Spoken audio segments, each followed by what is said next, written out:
What's up guys, in today's video we're going to be talking about 10 major ways to help improve your credit score. A credit score is what indicates to lenders how responsible you are in handling and managing different aspects of your credit. This is a big factor in enabling you to have the correct resources to handle your financial matters. For example, receiving a business loan, mortgage contract, a high credit limit, good interest rates, utility services, and even a job that involves a certain financial position. Feel free to grab a pen and a notepad in case you find any of the tips useful. So in order to prove your responsibility, you will need to have some sort of bills going out your account on a regular basis. These can be a few direct debits being paid out of your account each and every month. Direct debits are very common and are used by many companies to charge their customers for payment of products or services on a monthly basis. They give the advantage of not having to remember to make manual monthly payments, as the company will charge the amount on the same specific date of every single month. As long as you have a rough idea of the total amount required for payments each month, all you need to do is have the funds available and the payments will automatically be made. Examples of what direct debits are used for are a mobile phone contract, a car insurance payment, road tax, and a club membership, etc. Paying off a credit card or an online shopping account with credit utilities on time without any lateness can also help boost your credit score as long as it's used correctly. It's important to have these payments active on your account to help build a positive credit history, as without having active payments there won't be much for lenders to work with when looking at your credit history.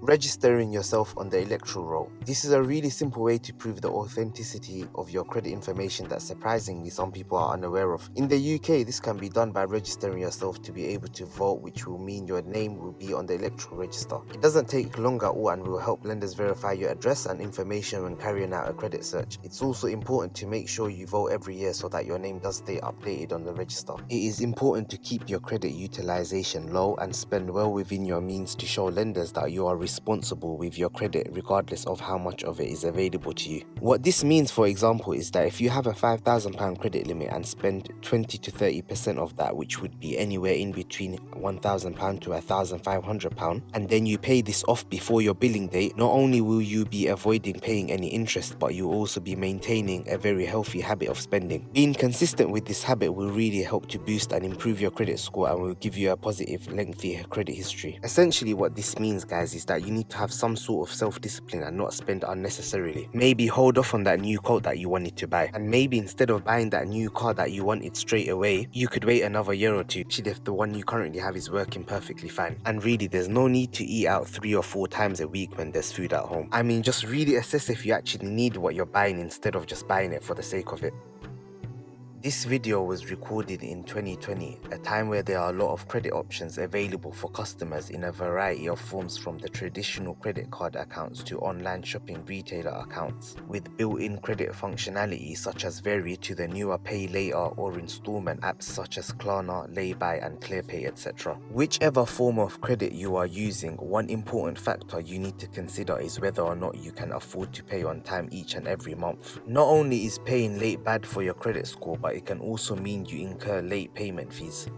Having one or too many credit accounts may make it difficult for you to overlook and manage them all. Therefore, if the accounts are not necessary and you can do with having less accounts, this may be the better option so that it is easier for you to manage the accounts and avoid missing payments or struggling to keep track of everything. As well as your credit payments, you need to ensure that your direct debits go out on time every month without bouncing. This can include your gym membership, gas and electric bill and council tax bill, etc. With the advancement of technology, it is very easy to keep up to date with all this, since online banking apps such as Barclays and Lloyds TSB have built-in features which allow you to track your incoming payments along with the specific amounts and the date. These banking apps can be used to ensure that payments have been successfully made for a specific month and helps you stay well prepared, ensuring you have the funds in your account for their respective payment dates for the following month. A possible negative factor that you could have on your credit report are court disputes or accounts that are in collections. This happens when payments are made late and payment warnings are not adhered to. For example, something as small as a £40 monthly phone bill can eventually go into collections if your phone provider has been contacting you for the payment and you haven't responded. If this is left undealt with for too long, it can show up on your credit report and have a bad impact on your credit score. Furthermore, it will also take a while before this completely disappears off your credit report. This can be very easily avoided by just just ensuring your payments are always made on time, and if you are late on any payments, take it upon yourself to contact the respective product or service provider and make an agreement or make the payment as soon as possible, as this could help make sure that the account doesn't go into collections, as this is a last resort for them and they will be willing to avoid this if the payments are made on time. Really simple, guys. Just make sure your payments are made on time regardless of how big or small the amount is.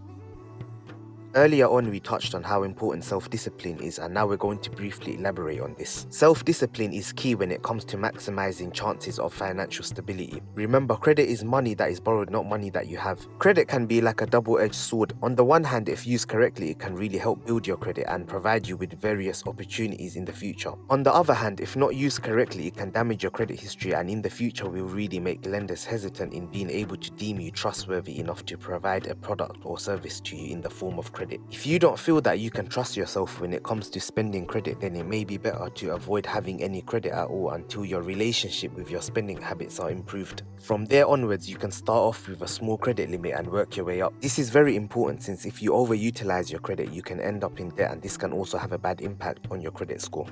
Sometimes there can be incorrect information on your credit report which can negatively impact your score. This can be either your utilization on a certain credit account or your details such as your name and address being incorrect. This can affect your credit score, as you'll be receiving an inaccurate number, as well as negatively impacting any credit and background searches since your information is incorrect. This can be fixed by contacting the respective credit bureaus and asking them to investigate and correct the errors. So it's really simple, guys. Just go through your credit report information and see if anything is incorrect, and if so, get that sorted and you're good to go. One of the best ways to keep track of and improve your credit score that I'd highly recommend is by signing up for a credit report service such as Equifax or Experian. You can either use the free service and receive limited details, or pay a small fee monthly for in-depth details regarding your credit account. Other services such as ClearScore are free and can also give you monthly credit reports. These reports will include both positive and negative factors. We'll show you all of your credit accounts and your credit utilization, any accounts in collections, as well as your payment record, and we'll show any missed payments and your overall track record for every previous month that you've received a credit report for. It will show you your monthly credit score on the report and will include tips on how to further increase this score. It also shows what the average, below and above average score is within your area, so that you can use this as a comparison guide for yourself. This is a good way to motivate yourself to improve your score and keep a good eye on it. All three apps are available to download on your smartphone. Once downloaded, signing up only takes a few minutes, and after verifying your details, you're all set to go to receive monthly credit reports. Honestly, if you're like me and probably most others that struggle to always keep up with your recent credit record and ain't sure whether or not you're on the right track, this is a really good solution.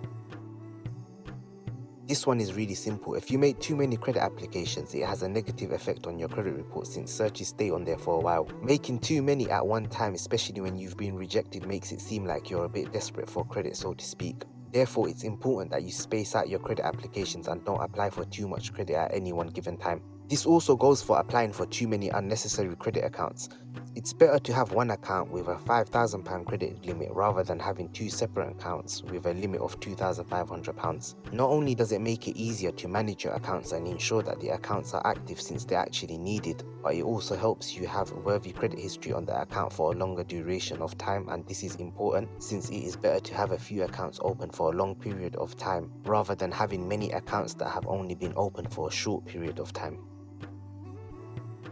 I want to thank you guys for watching the video up until now, so here's a bonus tip for you guys to consider when managing your credit. In terms of your financial spending, you should have priorities, for example, a regular monthly income, available credit, savings and emergency savings. This is considering that you are debt-free. If you've been overspending and your credit utilization is high and you have savings available, if possible for you, it is better to actually use those savings and lower your credit utilization, as this will have a better impact on your credit score and you can work on your savings again thereafter. Another tip is to have a mentality where you don't see your credit as available funds that you can freely use whenever you choose to, but rather as a cushion that you could use on those days where you might need a little extra financial support, and also as a way to improve and maintain your credit score for the purpose of receiving those benefits in the future that we've mentioned earlier in the video. Having this mentality will have you thinking twice whenever you're considering using your credit to spend on things that are not essential, that you deep down know that you can go without. It will also help in those situations when you genuinely need a little extra funding to help support yourself when there's a lack of of cash flow when making an important purchase and you need a few weeks to make up for the lack of it. A good credit score isn't something that can be built overnight, but over time with good financial management and awareness you can achieve a high credit score. It is all within your reach through your own effort and self-discipline, as it is a reflection of your spending habits and level of responsibility shown throughout the years. As an adult in the future, when trying to secure a loan for your business or even personal reasons, when trying to get a mortgage, purchase a car, or even pass credit background checks for work positions, having a good credit score from those good spending habits and money management will really come in handy and will be useful. So we've reached the end of the video. Thank you guys for watching. Also apologies for the audio quality and any other shortcomings. Please bear with me guys, as I'm still new to this and still adjusting. I hope you enjoyed the video. If you like the content, please subscribe, drop a like and leave a comment below on what you'd like to see next. Catch you guys next time.